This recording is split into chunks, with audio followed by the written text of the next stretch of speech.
PRE7 ഏഴാമത്തെ standard പേഷ്യൻറ്റിൻ്റെ ഫീഡ്ബാക്കിനെ കുറിച്ചും കംപ്ലൈൻറ്റിനെ കുറിച്ചും എക്സ്പീരിയൻസ് ഷെയർ ചെയ്യുന്നതിനെക്കുറിച്ചും ഒക്കെയാണ്. നമ്മൾ 6 ഒബ്ജക്റ്റീവ് എലമെൻറ്റിൽ ഒരെണ്ണം കോറാണ്. ഓർഗനൈസേഷൻ അവരുടെ കംപ്ലൈൻസ് എടുക്കുന്നതിന് ഒരു മെക്കാനിസം പ്രൊവൈഡ് ചെയ്യുന്നുള്ള ഒരു കോർ ഒബ്ജക്റ്റ്. 4 കമ്മിറ്റ്മെൻറ്റ് ഒബ്ജക്റ്റീവ് എലമെൻ്റാണ്, ഒരു അച്ചീവ്മെൻ്റ് ആണ്. അച്ചീവ്മെൻറ്റ് അവരുടെ ഒരു പേഷ്യൻ്റ് എക്സ്പീരിയൻസ് റെക്കോർഡ് ചെയ്യാനുള്ള ഓപ്ഷൻ ഉണ്ടാവണമെന്നതാണ്.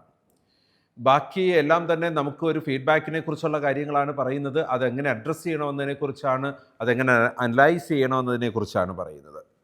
സോ ഈ ഒരു സ്റ്റാൻഡേർഡിൽ പേഷ്യൻ്റെ ഫീഡ്ബാക്കിനെ കുറിച്ചുള്ള ഗ്രേപ്സിൻ്റെ ഫീഡ്ബാക്ക് എഞ്ചിൻ 3 ടൈപ്പ് ഫീഡ്ബാക്ക് എഞ്ചിനാണ് നമുക്കുള്ളത്. പേഷ്യൻ്റ് എക്സ്പീരിയൻസ് ഷെയർ ചെയ്യുന്നതിനുള്ള ഒരു ഫീഡ്ബാക്ക് എഞ്ചിനുണ്ട്. നോർമലി പേഷ്യൻ്റ് ഫീഡ്ബാക്ക് എടുക്കുന്നതിനുള്ള ഒരു എഞ്ചിനുണ്ട്.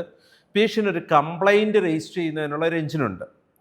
അപ്പോൾ ഈ 3 എഞ്ചിനും കൃത്യമായി ഉപയോഗിച്ചാൽ നമ്മുടെ ഈ ഒരു സ്റ്റാൻഡേർഡ് കൃത്യമായിട്ട് നമുക്ക് പാലിക്കാൻ പറ്റും. ഈ ഒരു സ്റ്റാൻഡേർഡിൽ പറയുന്നത് the organisation has a mechanism to capture patient feedback, experience and to redress complaints എന്ന് പറഞ്ഞതാണ്. അവരുടെ ഒരു കംപ്ലൈൻറ്റ് രജിസ്റ്റർ ചെയ്യാനും ഫീഡ്ബാക്ക് എടുക്കാനും പേഷ്യൻ്റ് എക്സ്പീരിയൻസ് എടുക്കാനുള്ള സംവിധാനങ്ങൾ ഉണ്ടാവണം. 6 ഒബ്ജക്റ്റീവ് എലമെൻറ്റിൽ കൂടെ ഇതിനെക്കുറിച്ച് വിശദമായി നമ്മൾ കാണുന്നുണ്ട്.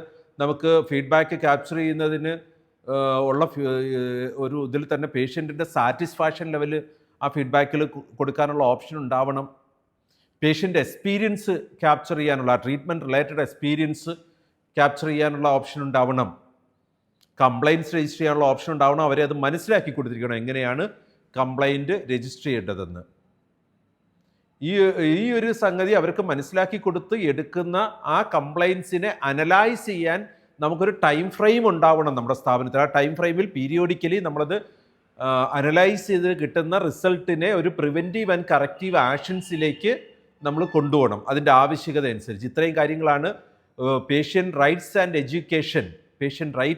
എഡ്യൂക്കേഷൻ 7ാമത്തെ സ്റ്റാൻഡേർഡിൽ നമ്മൾ ഡിസ്കസ് ചെയ്യുന്നത്. 6 ഒബ്ജക്റ്റീവ് എലമെൻറ്റുകളാണ്.